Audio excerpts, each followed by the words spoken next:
महाराष्ट्राच्या राजकारणाचा चिखल झालेला आहे.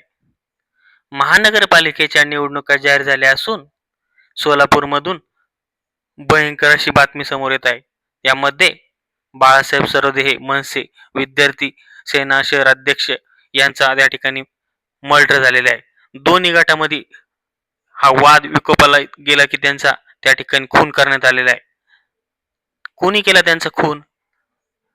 किरण देशमुख तसे विजय देशमुख आमदार स्थानिक आमदार यांच्यावरती मनसेचे स्थानिक पदाधिकारी यांनी हा गंभीर असा आरोप केलेला आहे.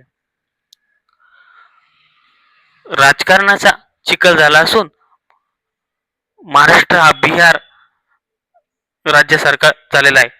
पोलिसांचा वचक त्यांच्यावरती राहिला नसून एकंदरीत आपल्याला ह्या व्हिडिओमधून पाहायला मिळतंय की बाळासाहेब सरोदे हे दोन्ही गटातील वाद सोडवण्यासाठी त्या ठिकाणी गेले होते. वाद इतका वाढला की त्या ठिकाणी बाळासाहेब सरोदे यांच्यावरती प्राणघातक हल्ला झाल्यानंतर त्यांचा जागीच असा मृत्यू झालेला आहे.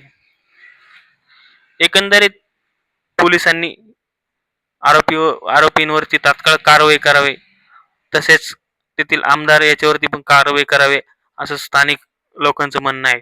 एकंदरीत तुम्हाला व्हिडिओ पाहून काय वाटते कमेंट बॉक्समध्ये नक्की सांगा आणि आपल्या प्रतिकार न्यूज महाराष्ट्र या यूट्यूब चॅनेलला सबस्क्राईब करायला आणि शेअर करायला विसरू नका. पाहत राहा प्रतिकार न्यूज महाराष्ट्र. धन्यवाद.